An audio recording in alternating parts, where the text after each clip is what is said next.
Using my mind powers, I will conjure your next assignment.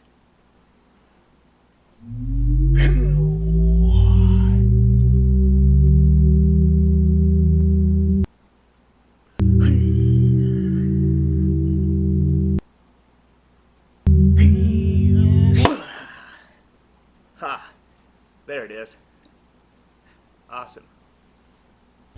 Hey there, Braves. So, I'm out here at Lions Park, and why am I here in this little creek area, or this stream? Well, because this is the ecosystem that I decided to choose for our project, our ecosystem diagnostic. Why did I choose this particular spot? Well, this spot gets a lot of sun pretty much throughout the day. It's a fairly extensive creek system. It goes all the way around these baseball fields and out towards the high schools. So this is a fairly large ecosystem with all sorts of creatures coming through here, from fish and insects and reptiles to different mammals, obviously squirrels and things like that, but even larger mammals will use this water source. So this gives me an opportunity to look for signs of life, of things like deer and some of your larger mammals, say cats, big cats, not mountain lions, but maybe a few bobcats in the area. They do come through here every so often. Obviously coyotes might use this area out here, and different things like that. So I'm out here basically taking photos today. I'm getting my overall kind of feel for what this ecosystem is, what it looks like, how far it extends, and I'm trying to get an idea of what the best places for me to study are. One thing I can already tell you after being here for the last 30 minutes or so is that this stretch right here is filled with probably 100 different species of plants. They're all intermixed and intertwined all through this whole area, and this is a really good example of what biodiversity looks like in a real ecosystem. You typically don't get just one species taking over an entire area. It's generally interspersed with all sorts of different species. You may have a dominant one or two or maybe even 5 species, but here I'm finding all sorts of different little watercrests and other things sprouting up in between what you guys would just call grass. But even with the grass out here, there's Johnson grass, there's crabgrass, there's nut grass, there's different water grasses and reeds out here that are growing as well. So all sorts of different types of plants and bugs and all of those things that make this particular project fun. Right now, again, I'm assessing resources, water resources, mineral resources, the air quality out here, as well as potential sources for pollution.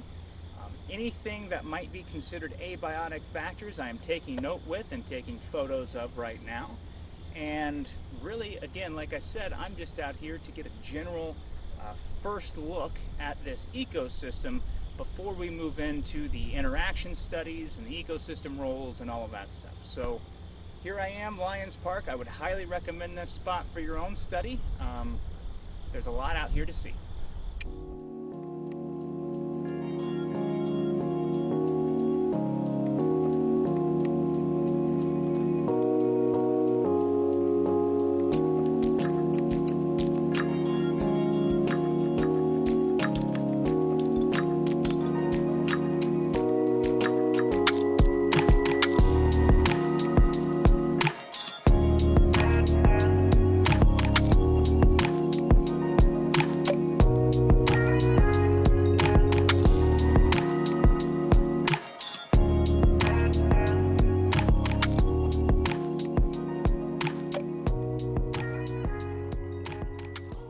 Okay, so here you can see I'm down by the creek and I want to go on ahead and take a quick soil sample. So what am I going to use? I'm going to use my handy dandy pocket knife here.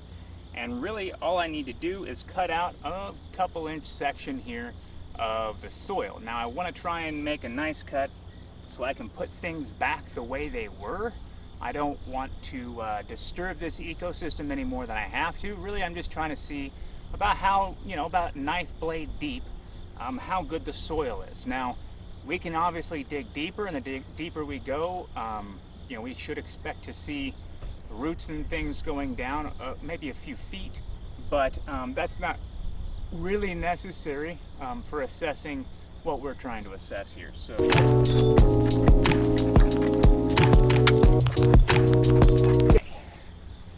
So, as you can see, I went a little bit deeper than my knife blade there, so about 2 inches or so, and you can see in this soil sample it's nice and dark all the way down. There's lots of little bits of organic material in this soil, lots of roots going down and spreading out. Now this would be a good example, and to show you here, this here is a good example of what good soil looks like. You notice it's not dried out. Again, lots of organic material, broken up leaves and other things in here. Lots of roots in here to indicate that there's plenty of minerals and things for your different plant species to go on ahead and spread out and access. And overall, this is a good soil sample. Now, I'm going to want to take a soil sample in several different spots on here, but this is just one example here for you. Okay guys, so here I am again. I'm up at the creek here at Lions Park. I am once again going to take another soil sample. I am not going to take another sample down in the creek. I'm going to take one further up. And the reason I'm doing that is because I want to assess the soil quality throughout the ecosystem. One thing about low-lying areas like creeks and ponds and things like that is being downhill, after every rain, nutrients are carried down into these streams and deposited there. So typically your streams and your ponds and different bodies of water have rich nutrients around them. Now the question is, what about the surrounding ecosystem around the creek here? Well, that's what I'm going to try to assess. So I found this little patch of Bermuda grass here, and I am going to go ahead and take that sample now.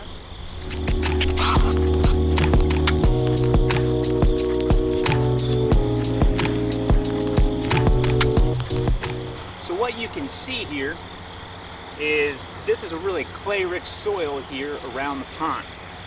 And the problem with clay-rich soils is they dry out quickly, they harden up very tightly, and it makes it difficult for plants and things to really sink their roots in and get hold in the area. The other problem is clay, being such a fine particle, it can suffocate the roots of different root systems, different plants. It makes it very difficult for different microbes and things to live in there because the lack of oxygen in the air creates an anaerobic environment, which is no oxygen, and it tends to kill off most of your soil microbes. So, to show you, I didn't even get very deep here, and you can see the penetration of roots in this particular soil doesn't go very deep. In fact, it's about just under an inch deep here, so not very good penetration by the roots of the plants in this spot. So this is fairly poor soil as compared to the soil just down there in the stream.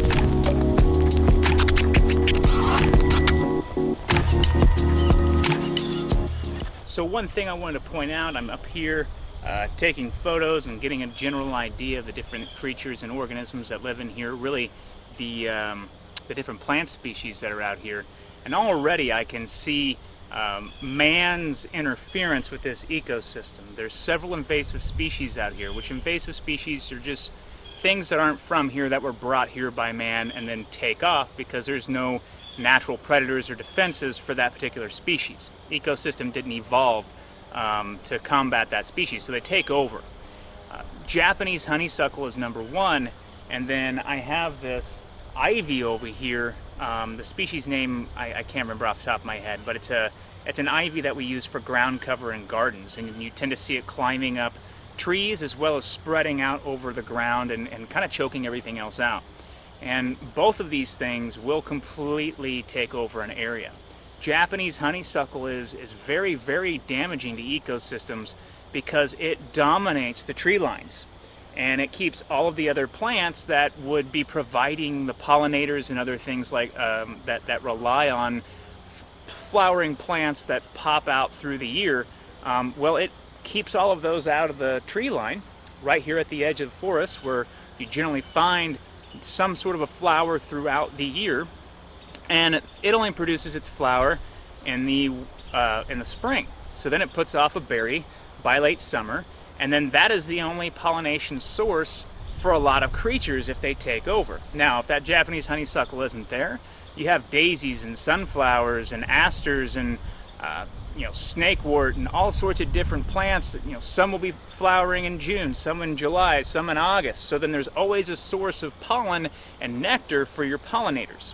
So Japanese honeysuckle is an issue for any ecosystem, because once it takes root, it just takes over everywhere, right? Same thing is true for a lot of the ivies that we've introduced as ground cover.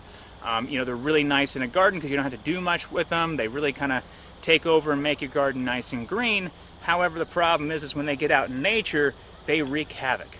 So other things to mention about where I'm at right now, you can see all these dead spots back here where there's no grass or anything growing. That's a really clay-rich soil. So down by the creek, really nice nutrient-rich soil. As you get further and further from the creek, the soil actually gets worse and worse and worse overall health. Lots of clay, not a lot of organic material, very densely packed. Not many things can actually grow in that particular soil. That's why you see a lot of Bermuda grass growing out here, which is again another invasive species for Kansas.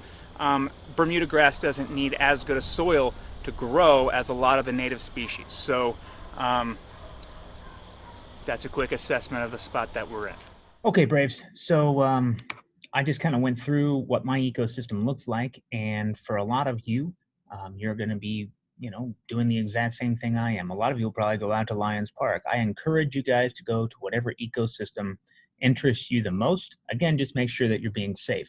One thing that you are supposed to do once you are done. So what do you do now that you have gone out and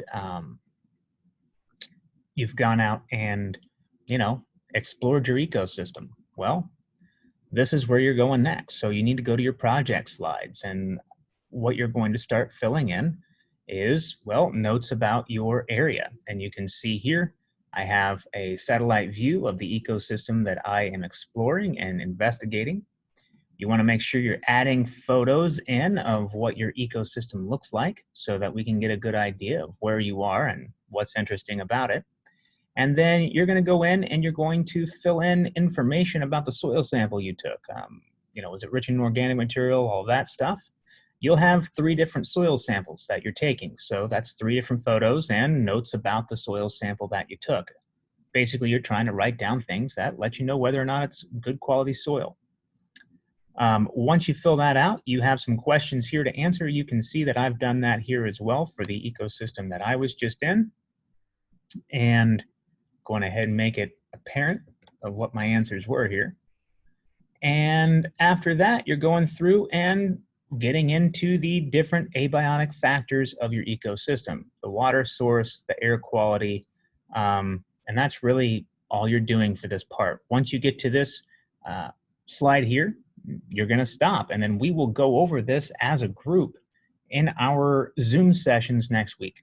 So this is all you are knocking out this week. And again, if you have any questions, just get a hold of me, guys.